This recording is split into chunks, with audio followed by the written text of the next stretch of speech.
Hello, and welcome to The Hardest Part, the show that unravels the stories behind the most challenging songs ever written. I'm Kieron Banerji, and joining me in this episode is Denmark's very own Efterklang.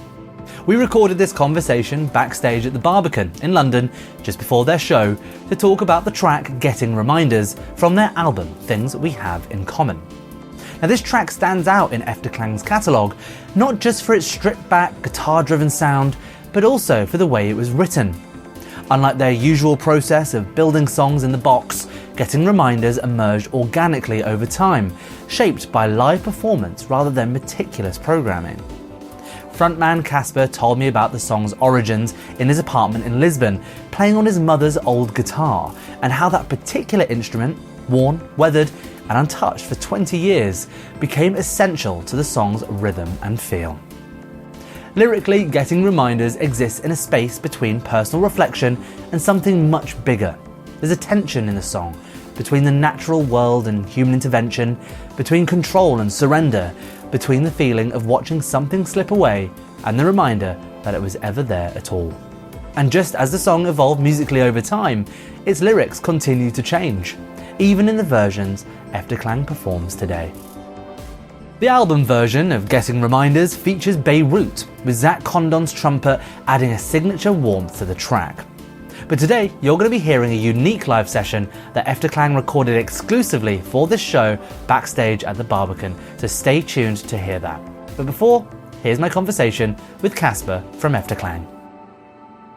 I chose to bring Getting Reminders of our new album, Things We Have in Common, and this album that took us around 2 years to write, so we've been kind of just put it out. This is the big presentation here in Barbican. So I chose to take that song with me because it's kind of an unusual Efterklang song. It's unusual for us to kind of make a guitar song like that. Mostly we would write stuff inside the computer and be like building stuff in there. And usually in our world, songs takes a long time, so there could be many songs that could be fitting the the hardest one to write. But this one in particular was special because I was just sitting with it for the past 2 years and playing it a lot, trying it out in different ways. It's a very simple song, but just getting into the kind of groove of it and the kind of rhythm of it, of course the lyrics and so on, took me a while. The challenging part was really in the mixing up the way that you're producing the track and the songwriting process. Yeah, playing it and then seeing how do we want that to sound,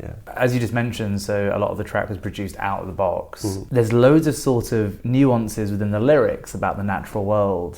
Was that in any way influenced by the process? Because, you know, it's a natural, out of the box, not on a computer way of producing a track, and there's something connected with nature to that song, in my opinion. A natural element to it. Yeah, for me it became a strange balancing point because the lyrics changed a lot, and honestly still today I'm changing the lyrics. So the version you hear on the record is probably different from the one that you heard today. Okay. There's something in the duality for me between, as you're saying, some kind of world going under, like kind of like a dystopian sort of scenario of roads cutting through nature, and I mean I'm singing something like the mind of the road or something like that, and trees are dying, and there is a certain kind of nod to the world we're living in and how it's just kind of gradually falling apart.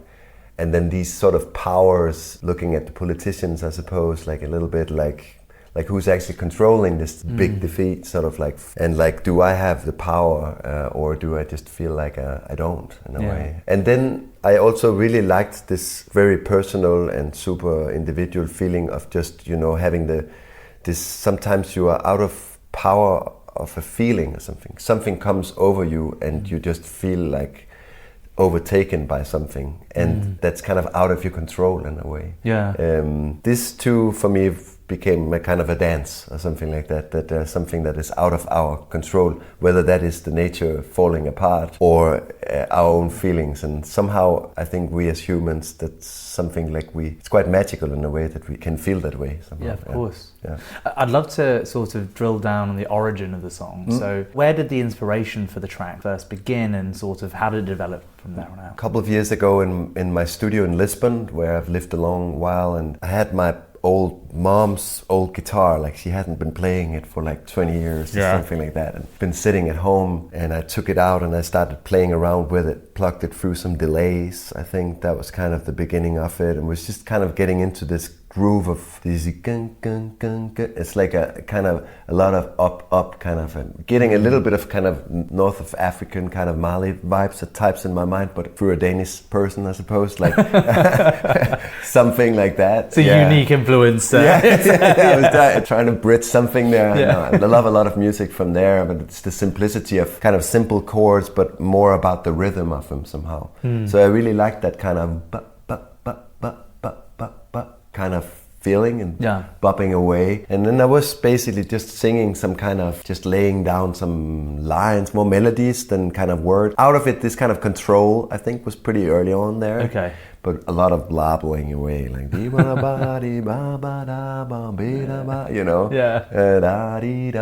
That sort of slowly over time, as I was playing it and finding it, because I took it to the guys and I was like, we were starting the album, and so we're just kind of usually having a pile of whatever we're writing on, and I played it for them. And they liked that one, so I was like, great, let's try and make something out of it from being just a kind of a sketch and try to structure it a little bit. And that's when it started kind of having these structures. I was singing for a long time throughout this instrumental part. We heard, well, like Mads is playing the flute, which is actually now a trumpet part of Zach from Beirut was playing that one, and he kind of joined the song that way. But that one was also sang for a moment, and the song kind of traveled through a lot of things. I may be reaching a little bit here. I always love to know, like, sort of how much the environment you were in at the time inspired the song, right? Like, you're from Denmark, and Lisbon is very different. Right. Even holding a mother's instrument while doing it, that's got to be special. Play an instrument which your mother's spent so much time playing as well. Yeah, it's a tough instrument. It's a hard one. It's a hard one to play. So I'd love to know how sort of if the environment you were in at the time bled into the track in any way. Yeah, it's always difficult, I feel, as an artist to kind of understand exactly how that magic. But I do feel myself also. I hear it in other people's music. At least I'm fantasizing about it. So I can tell you like how that place in Lisbon looks or feels. So I'm having my mom's guitars, and I was saying it's a tough instrument. Like, it haven't really been played for 20 years. So it's pretty like change the strings, I hope. Not at all. Man. Okay, I like it just raw, man. Your poor hands. It is kind of like that. It's rusty and weird, and I haven't really changed the strings as when you're saying it. So it's got a kind of a hard way to it, and I feel that's also where it's not a guitar where you're just jumping around and doing tons of chords. Like, find one thing, and again, this kind of percussion thing probably comes a little bit from that kind of nature of that guitar in a way, because it's just one finger kind of thing. And I tuned it in a kind of, I like to tune the guitars, and this one I tuned in an open D, but with the highest string is an E string, so it's kind of got this little higher note in the end. But so just when you take the chord out, not even having a hand on it, it already sounds interesting, I'd say. So it has like an open D kind of feel. A natural motif to it almost. Right, just like an open D major or something like that. And then just with one finger starting like on the A string, that's where most of the action is going on for this song. And then in the studio it's a kind of a one window situation, and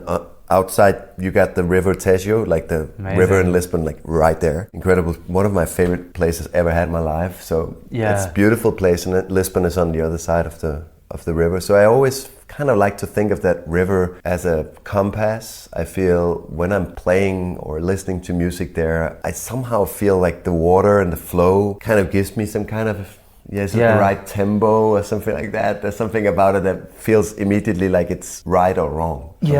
Well, there's something super mystical about that river, and I'm not sure what it is. It's like, I used to spend a lot of time there in the summers, and it's so epic and awesome. I forgot what the bridge is called. Yeah, it's called the 25th of April 1974, which is a very specific day because that's the Revolution Day. So. Oh, really? Okay, I didn't know that's what the bridge was called. I wouldn't have guessed that. Might have had a name before that day, but that's the kind of official one, But you know, when you're stood under that bridge, there's like a whirring, right? Like, and it's like a beehive or something. Yeah, like a beehive, exactly. And the river is so awesome and huge, but there's something very still about it. There's something very kind of sacred about it, and everything's at peace, even despite its like enormous nature. I can't really put my finger on it. It's like, it's special one Also strange because the river is kind of coming from Spain, and at the very end, as it reaches Lisbon, it kind of opens up to this giant delta kind of thing. Yeah. So the studio where I'm at, it's kind of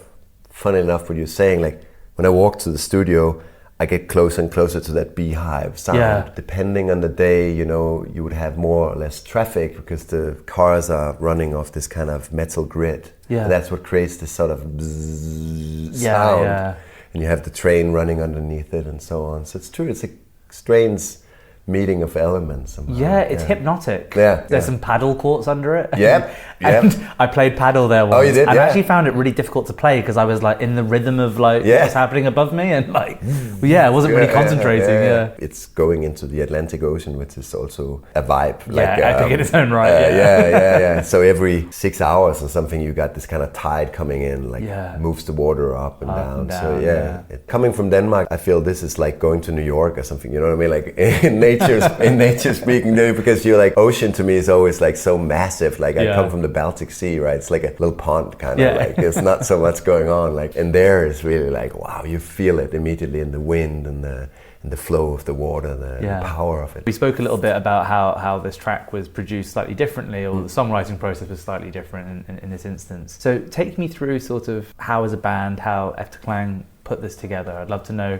how it then went from your apartment in Lisbon on your mum's guitar to sort of where it is today, whether it be in the form we're about to hear or the form that people are going to hear on stage at the Barbican. The big sort of transformation to me is like that it started as more of loose, vibey, jammy kind of thing with some melodies going around. And as it naturally progressed over the last couple of years while making the album, we would listen a lot to things and change stuff. With this one, I would kind of the only song of the album where I would not listen so much, but play. Right. So just play and then go like, oh, okay, so what do we do? And the C piece would go there, we go there. So every time I would play it, I would just do something slightly different, try to find the right shape of it somehow. Okay. So I spend a lot of time kind of just microtonally shaping it a little bit, like, oh, we go from that, and then we like that chord, we're gonna get that in there, and that goes with that melody, and then back there, and then we hold it there, and then go. So I really liked to just play my way through it. So this song, I played it so many times, more than any song in my life, I would say. Both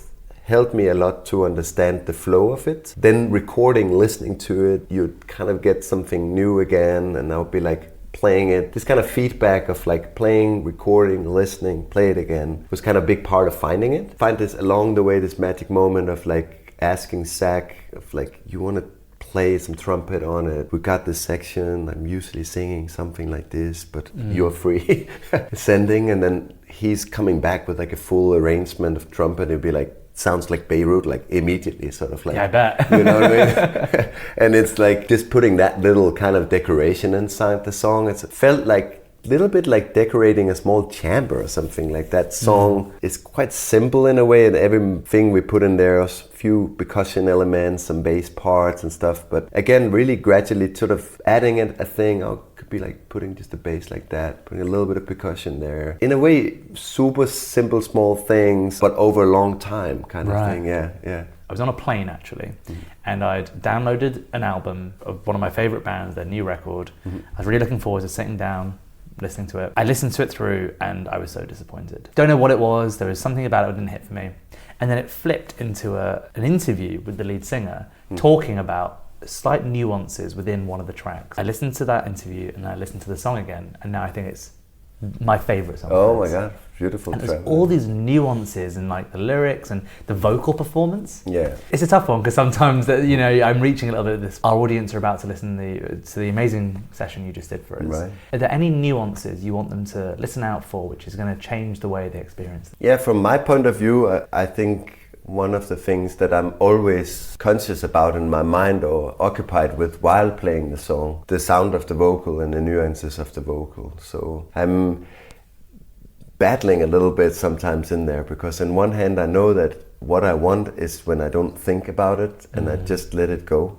But there's a certain kind of type of control in there as well that constantly tries to kind of, oh, it would be cool if you like sing that more, or like like that. Yeah. So from my point of view, that would be the kind of like thing I would pay attention to a little bit, like just how it's sung, like how that comes about. Like, is it like overthought or like fluent? I'm definitely trying for the later one, but you know, I feel a song can be really sang in many, many ways, and when I listen to sometimes our live recording and stuff, I really hear it. Also depending on what I did just before, or the song just before, and stuff like that, so yeah.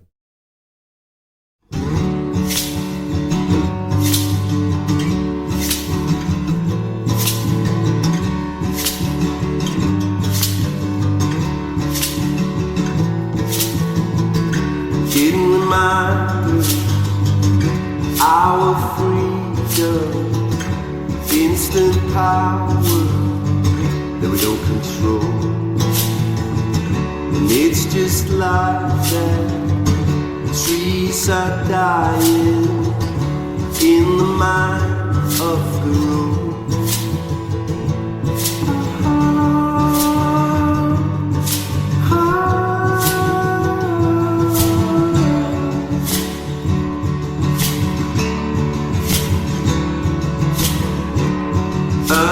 Transit, only passenger on the mind of the road.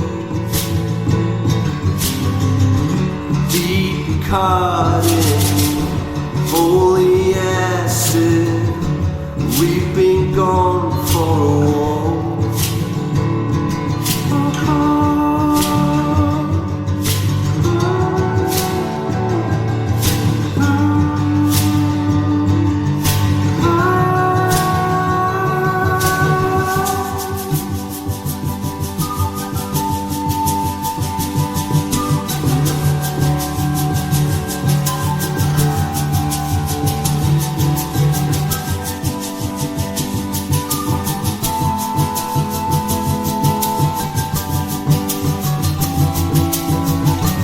Didn't remind us our freedom, instant power that we don't control. And it's just like that. Trees are dying in the mind of the road.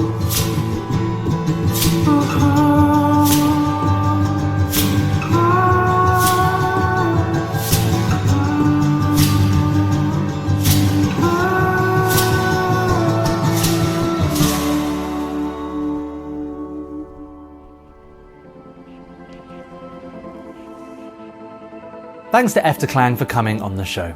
Make sure to subscribe and follow The Hardest Part wherever you get your podcasts. We're on Apple Podcasts, Spotify, YouTube, and all other major platforms. The Hardest Part is mixed and produced by myself. Our engineering team is Max Walker and Chris Goldsmith. Our creative team is Callum Baker and Giovanni Alamonti, and this episode was recorded at the Thin White Duke Studios in London's Soho. Thanks for tuning in.